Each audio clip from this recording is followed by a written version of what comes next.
Get this boy a bib.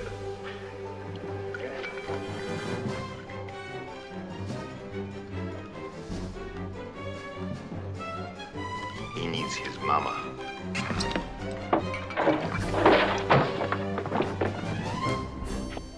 Perfect. Absolutely perfect. Some years back, I was rescued from the island of Thunder Rock a mere hour after I butchered my sweet savior walrus in order to live. Can you hang on a second?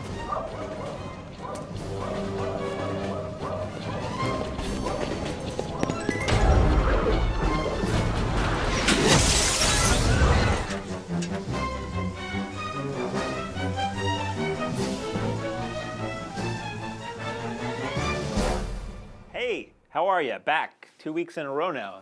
I'm on a roll. Very small crescent roll. I'm Mark, and this is the Cinemaniacs. There's only one of me here, but there are hopefully more than one of you out there. So we collectively, royally, are screwed and are the Cinemaniacs. So it's a very short list this week. So I may meander a bit more than I do. I may have more intelligent and deep insights and explorations into the themes and subject matter of the films. Probably not. I'll probably just spend the last 10 minutes of the show talking about what I did last weekend. So first, we're going to swing-a-ding-ding on all the way over to here. Hey, how you doing?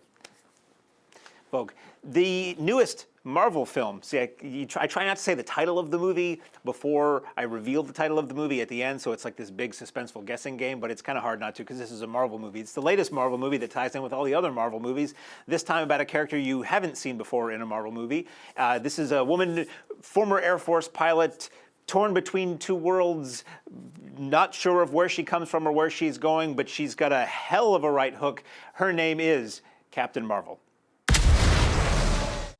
So we were just having this conversation before we taped the show. If you're of a certain age or older, you're going to hear Captain Marvel and you're going to be like, yeah, the kid says Shazam and he becomes Captain Marvel, right? This is a different Captain Marvel.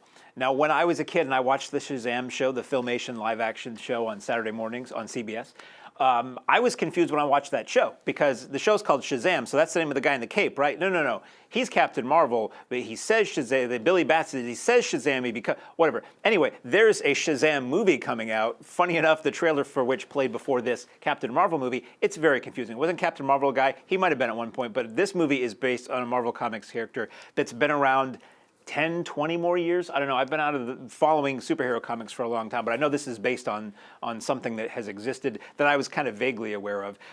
It's not a household name character, but that doesn't matter because the movie's good. Oops, I gave it away. So this movie ties in, if you watched Avengers Infinity War, through the Veil of Tears as the final credits were rolling, there's a little tag at the end of the movie, and you see Sam Jackson's Nick Fury character hit a button on like a communicator or a pager, and you see this weird logo pop up, and it ends, and everybody who I knew in the theater was like, what? And you had to go and look up and see what that meant.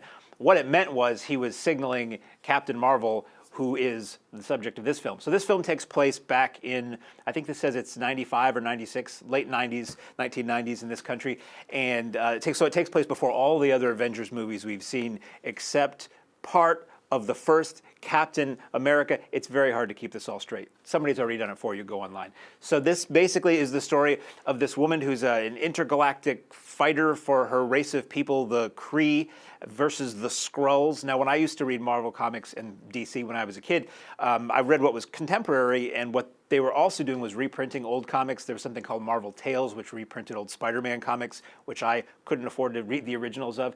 And then there was also this thing called the Marvel Saga, I believe it was called, which basically was a history of all these timelines and all these characters from the past. That's where I first heard these names, Kree and Skrull, these two warring alien races that sort of took their beef to Earth, or some of Earth's heroes got involved with, or at any rate, this film involves that.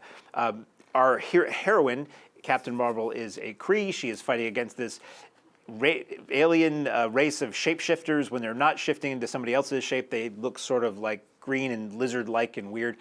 And that battle, again, has come to Earth. So she has followed that battle to Earth. She's trying to find these bad guys and find the MacGuffin, whatever it is, before time runs out.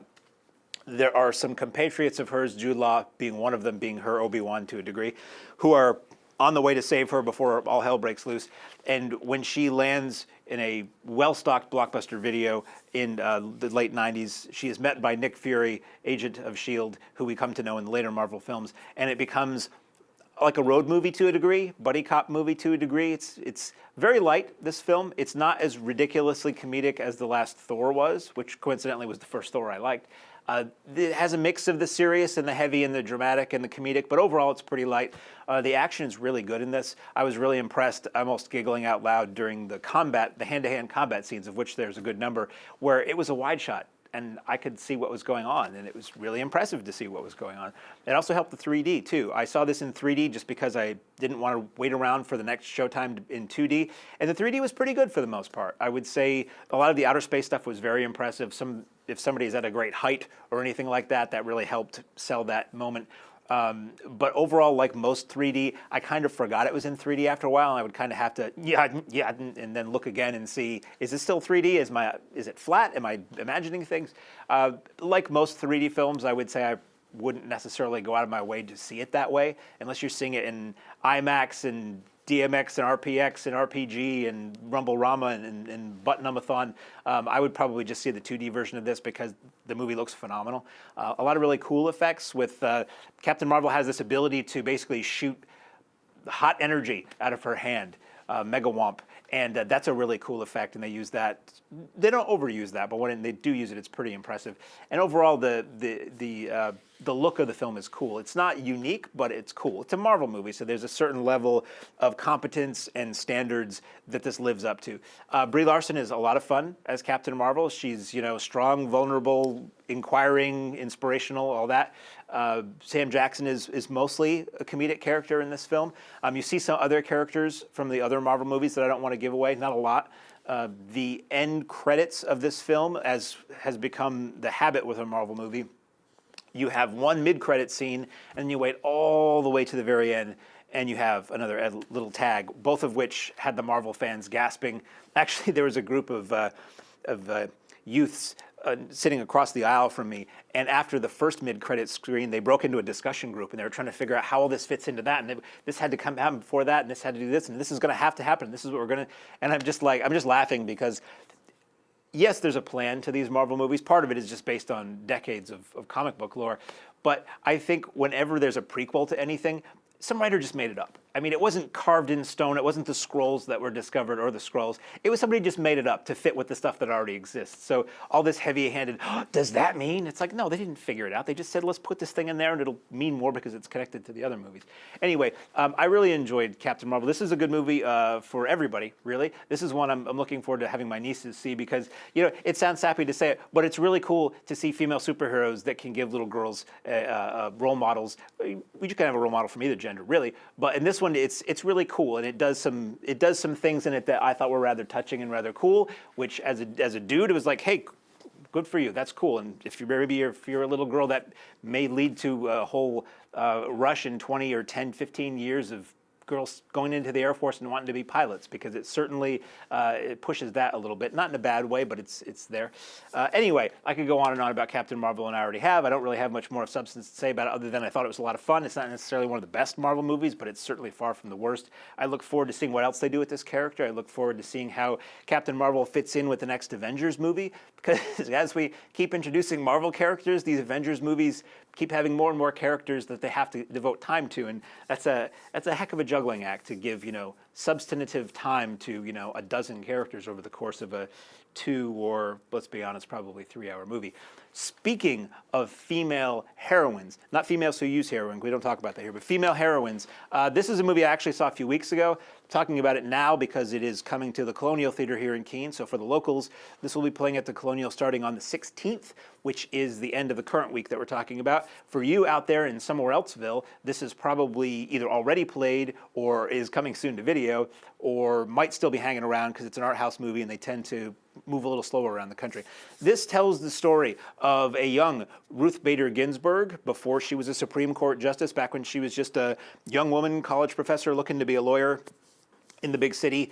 And she decided to take on a discrimination case to try to end certain types of discrimination and get them out of the law books to open things up for everybody so that you couldn't be denied, let's say, the ability to get recompense for caring for an elderly parent.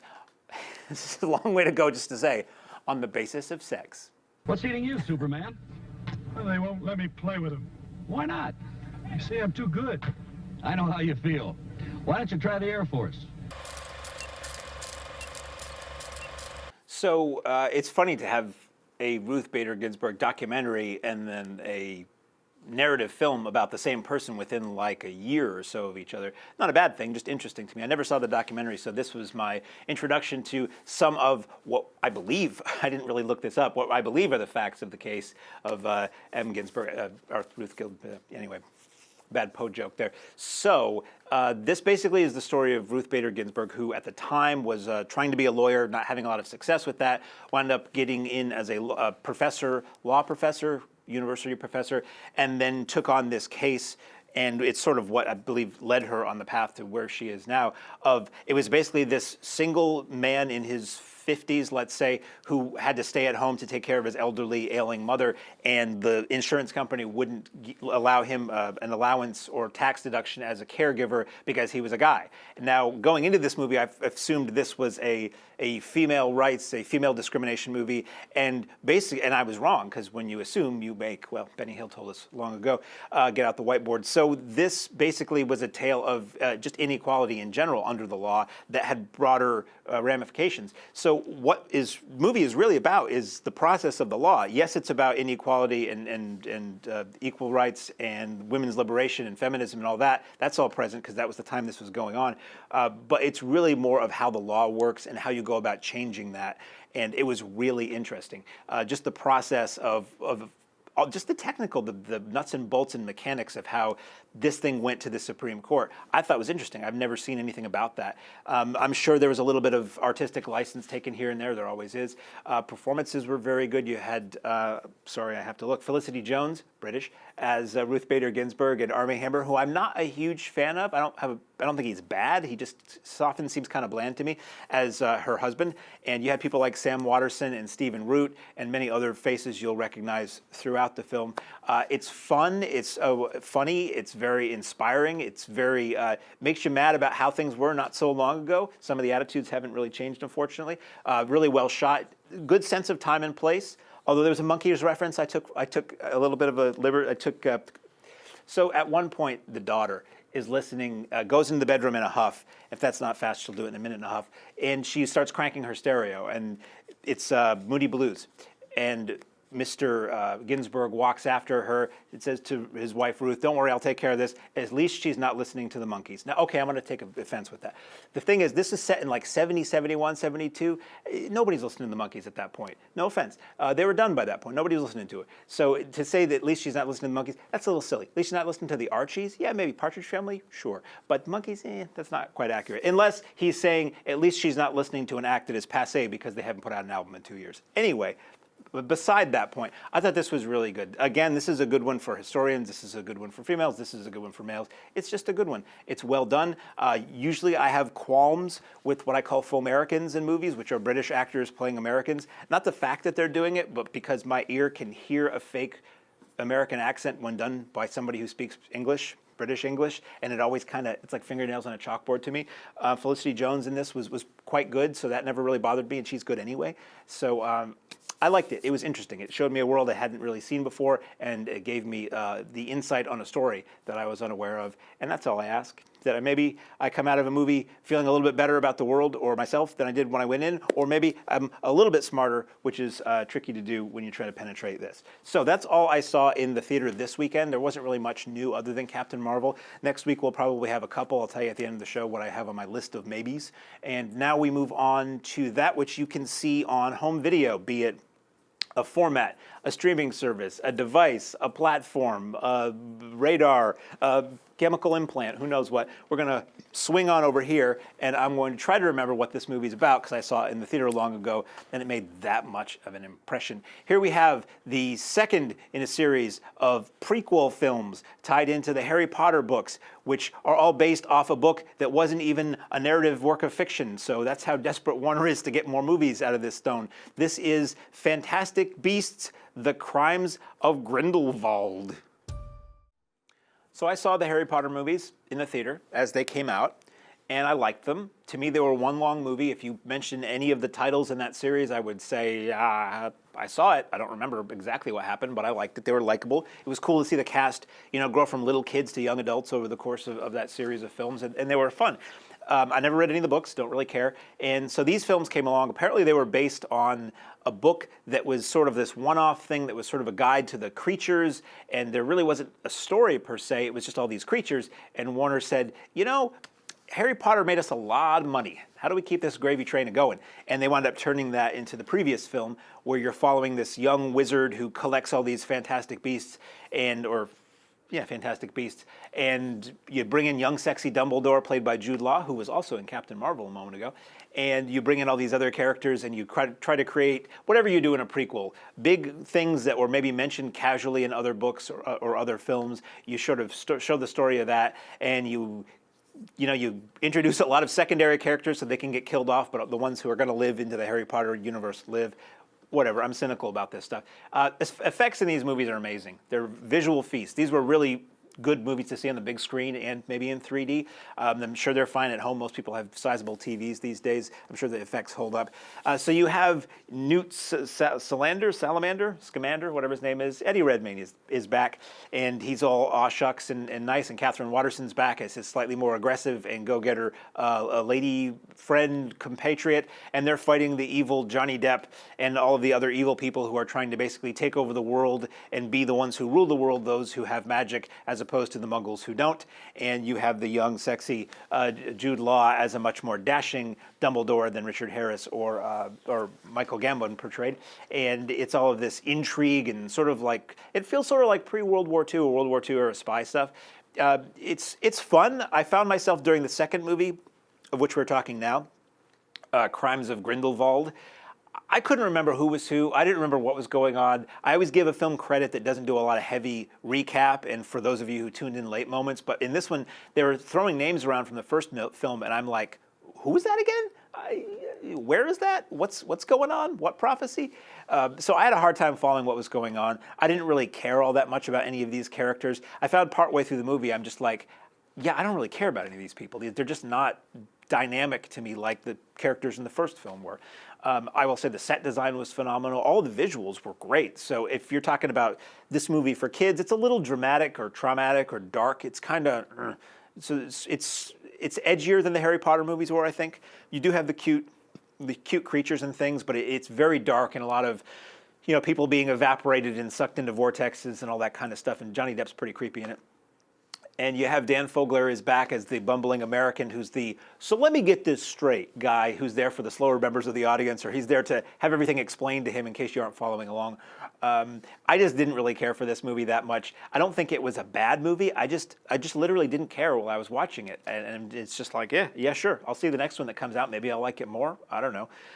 If you're a serious Harry Potter fan, I haven't talked to any really big Harry Potter fans that I know who have seen these movies to see what they think of them. I'd be curious to see if that passion for that world carries over. J.K. Rowling, as much as I think these movies are a cash grab or started off that way, she is writing these movies or at least providing the storyline. So they are, officially tied in. It's not just some hack who's trying to crank out something that feels like Harry Potter, although it is cranking out something that feels like Harry Potter. So that is out now on whatever format you choose. Now, speaking of racial injustice, Rachel in Justice, didn't she have a disco hit in the 70s? No, that was Rachel True, and that was More. This is an Oscar-winning film, multiple Oscars, I think. A true story of a African-American pianist who is taking a tour through the Deep South in the early 60s and hired an Italian tough guy, basically, to be his driver and protector and work their way through without the use of, never mentioned in the film, the Green Book. So based on a true story, co-written, one of the writers was actually the son of the Viggo Mortensen character, Tony the Lip, who was actually a guy who wound up being an actor later on in life in The Sopranos. But in the context of this story, he was a bouncer at at the Copa or one of those famous New York clubs who gets hired by this very cultured, so this very uncultured guy is hired by this very cultured guy to drive him through the South and basically, be a fixer, take care of problems, and help him literally survive that time and place. And so it's as they say in the trailer, it's the story of an unlikely friendship, which apparently was true. They actually did become friends, and despite being extremely different and not really liking each other, it's like any road movie, any buddy movie, unfortunately. They became friends to the day that one or both of them were dead. So this film is somewhat controversial, as apparently every film has to be someday. Everybody's going to have a beef with everything. For me, I watched this movie not knowing that there was controversy surrounding it. And if it's a movie about people who don't get along, getting along in the end, I don't care how real or not it is. It's a good thing, and maybe it sends a message to some people. Maybe it opens somebody's eyes. Maybe it does some good in the world. It made me feel better about the world by the time it was over with, and to me, it did its job. So it's set in the early 60s, and it has a lot of that look and feel, which is really sweet. The car they drive, the clothes they wear, the clubs they go into, the home decor. Very delicious to me, so that was very nice. It's very funny at times. It's a little frightening at times. It's very moving at times. Everybody in it is quite good. There was an Oscar for Best Actor, I believe, or Supporting Actor. I never know how they break that down. If you're in the movie, you're an actor to me. It was Mahershala Ali, who's been in other things. He was in The Moonlight. Might have won an Oscar for that, too. He was in, what was that movie? Alita Battle Angel, which I liked and nobody has gone to see and apparently has failed. And Viggo Mortensen, who's been in a ton of things. Linda Cardellini's really good as Viggo Mortensen's wife, and some other faces you might recognize, but not a huge amount. I don't have a whole lot to say about it beyond that. I really enjoyed it. I thought it was really good. I did think it was one of the better movies I saw last year. Maybe not the best movie I saw last year, but that's subjective and whatever. I would have called Detroit Rock City the best movie I saw that year, and not a lot of other people would have agreed with me. So that is out on video this week. That is actually still in some theaters. That may actually still be playing at Keene Cinemas this week. Some of the really notable art house, intelligent Oscar dramas and such have held on for an incredibly long time in theaters, and I think multiple theaters in our area are still showing and will be showing movies that will be out on video pretty soon. Now, I know a lot of people it's cheaper to see it on video, it's more convenient to see it on video. I think everything is better in the theater, so I would highly recommend anybody who wants to see some of these movies to see it in the theater. It's going to be better that way, unless you have somebody who's really passing a lot of gas next to you. So now we move on to my favorite part of the show, where I can let my hair down, although I just had it cut. And right in the A. Got him right in the A of Arrow Video Corner. We have a film which I'd never heard of until I received this disc to review. This is really interesting. We'll swing over here because we have another camera. We might as well use it. This is a film that stars Alec Guinness, who is one of the greats. Initially, I knew him as Obi-Wan Kenobi, as most people my age probably did, but he had a long, storied history as an icon of British film and probably stage.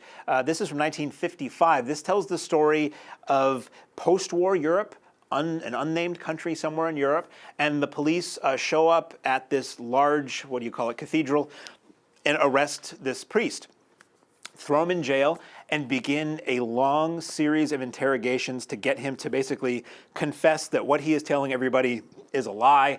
This reminded me a lot of something else, but we'll get into it. This is a clip, I don't believe we have the actual trailer, for a movie entitled The Prisoner. At no point does he say, this is not the priest you're looking for. It just doesn't even work for him in this context. So this film I'd never heard of. I had no idea where it was going. I just popped it in and hit play, which is for me the best way to enjoy something. And it's Alec Guinness as this priest, large cathedral, the police show up, they throw him in jail, and it felt so much like the TV series The Prisoner, which I'm a huge fan of. It was fascinating. Even some of the sets reminded me of The Prisoner, and it so reminded me of Why Did You Resign? Basically, you have Jack Hawkins, who is the interrogator, and I think that's his character name, is basically he's a friendly guy. He just wants to talk to Alec Guinness, and he just wants to convince him basically to confess that what he is preaching to the public through the church is wrong. He needs him to get in line with what the state wants him to believe, and it's a very creepy and fascinating. It's a battle of wills, and Guinness is fantastic because he's cool, calm, and collected. He is very Jedi in this movie, and he is at one point. Jack Hawkins says to the jailer, who I think is called the jailer, you might want to get some sandwiches for the prisoner, and the prisoner says, you may want to get sandwiches for this guy because we're going to be here a while because he's not going to get what he wants. And it's this back and forth, I would say cat and mouse, but it's really not. It's this pendulum swinging back and forth between these two men of iron will as to who is going to break first. And it's a question of who is going to break first when you watch this, because Hawkins gets more and more, he's very certain he's going to break Guinness, but he's getting more and more frustrated that Guinness is not giving up and is willing to starve, is willing to stay up all night, is willing to go through whatever ordeal because he knows what he's doing is the right thing. It's very creepy because it's set post-World War II. It is somewhat based on an actual event from what the extras on this told me. And it also feels like it could be done now in any number of countries in the world. It is very interestingly shot. This was based on a play, and while I was watching this, I'm like, well, there's only like 3 characters.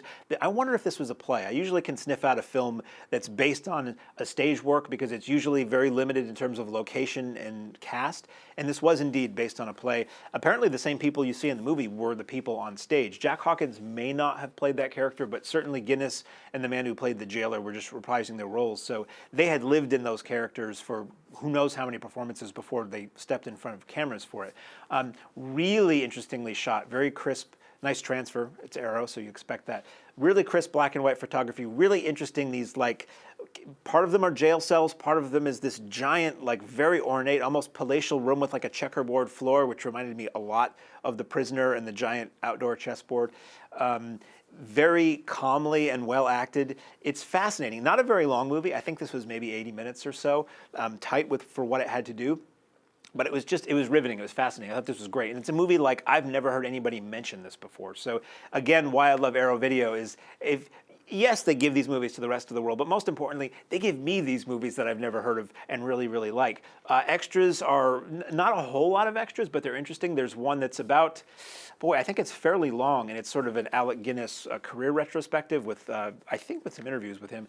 And then you have, I think you have the film's original trailer and a critical analysis of the film that gives you, that's fairly long too. If I recall, it's like 20 or 30 minutes, that gives you context for Guinness's career up to this point, for everybody's career up to the point of this movie, and for the world this film took place in when it was created, and the historical and cultural elements that sort of went into what this movie was trying to say. This movie is out on video this week. I would highly recommend it if you like old flicks. If you like Alec Guinness, it's a great performance. And if you are interested in the whole church versus state, fascist state, creepy government, or even if you love the TV show The Prisoner like I do and you want to see this thing that is coincidentally kind of a lot like it. Speaking of wholesale slaughter, we whiffle over here and we talk about the other film we have this week. This is another movie I'd never heard of. The more I think about it, I may have seen this on a video shelf. This is a movie that was made in the late 90s, 1999, actually, and I think it went straight to video in this country. I think it played theatrically overseas, and it may have had a better reception over there than it did here. One of the extras on this shows the movie making its British premiere, so it really didn't get a lot of play. This is the film. It's a story of multiple youths, people in their 20-somethings, let's say, who are, they answer an ad for like a casting job or something like that to be on, essentially like a reality TV show. And they're all put in a house in the real world, and one by one they start getting picked off. This is a film entitled Kolobos. So if you're watching this on TV, thank you. That trailer is in Spanish. The movie is not in Spanish. The movie was made in America. It's all in English, all in American English. Sometimes when I pull a trailer from YouTube, the only trailer I can find is one that is not ideal. The actual trailer is on the Blu-ray, and it's not that one. So if you watch that on YouTube, if you go to search for the trailer, it'll be in Spanish. So this is a movie that I'd never heard of before, obviously made for pretty meager funds. I watched the extras on this to just kind of get an idea of where this thing came from, and there are a lot of behind-the-scenes commentaries, director interviews, on and on and on. And apparently it was a bunch of people who had just graduated from film school got together to make this film, and the real world was a new thing. Reality TV was kind of a new thing at that point, and somebody watched The Real World and was like, boy, these people will do anything to be famous and be on TV. boy, it'd be fun to see them all get killed, wouldn't it? And that's basically the idea behind this. What if there was an episode of The Real World and everybody just started getting bumped off? So you have Amy Weber, who would go on to do other things like Dangerous Seductress in Indonesia, and she would do Son of the Beach, which is a show that lowbrow, but a show I thought was pretty funny. This is pretty early for her, and she is this sort of troubled woman with a troubled past who shows up to this audition with all of these other young hopefuls who want to be on TV, want to be actors, just want to be famous. And one by one, just really grisly murders start happening, and they're trying to figure out who's doing it and how do they. It's one of those scenarios where the metal shutters come down over all the windows, sort of like Await Further Instructions that we talked about a few weeks ago, and they can't get out, and they're just trying to figure out how to survive. So this movie was cool. The acting, not always great. The acting felt kind of student film, kind of local theater to me at times, and I thought, ooh, this might be a rough ride. But the effects, the visual effects, the, dare I say it, gore effects are really well done and gruesome. The movie is legitimately creepy at times. It plays with reality and perception a bit to make you wonder exactly what's going on, not in a bad, confusing way, but in a, wow, this is really interesting way. So I think the writing and the execution, literally, of this movie was made up for the not great acting all the time. And once people start, getting sliced and diced, the acting it's people screaming for the most, people running and screaming. It was a surprise. When it started off, I'm not a fan of the 90s in general. I'm not a fan of the look of films of the 90s, which this had, that flatly overlit look. I'm not a fan of the fashion, the music. I lived through it, and that was enough. So some people may find that attractive. I don't. So that initially repelled me or repulsed me a little bit, the 90s-ness of it and the bad acting. But when it started to kick in, maybe it was when the shutters came down over the windows, I was like, ooh, this is going to be one of those movies. So I had a good time with Kolobos. This is pretty cool. And this is an instance where Arrow is taking something that never had, I don't think, much of a release here, and is giving it a really nice release, and it may raise awareness for a movie that's pretty fun. It's certainly better than a lot of the straight-to-video stuff I rented at the time or I've seen subsequently that came from that era. As I said, the transfer is really good for what was certainly a film of meager means. It looks and sounds great. A ton of extras. Like, I always try to watch the extras before I do the show because it might give me a little insight into how the movie was made. It might give me a greater appreciation for it. It might give me more to talk about to pad out a show. Or at the very least, I can tell you what the extras are in this. And this was one that had so many extras, I just couldn't get through them in the amount of time that I had. So Kolobos out this week on Blu-ray from Arrow. And Arrow 2, what I get from Arrow, they're a white disc in a slim case, so it's a very basic review copy. The packaging is really nice on the Arrow releases, too. I have to say that I bought a few for the movies I really like, and they usually come with a book. They come with really good artwork, reversible sleeve. They come with a lot of stuff. So if you like any of the Arrow stuff I'm talking about, you're getting a lot more than just the contents of what you're going to see on your TV, which is pretty cool. So that's all I have to talk about this week. I didn't see really anything else this week. I just really hunkered down to watch this stuff.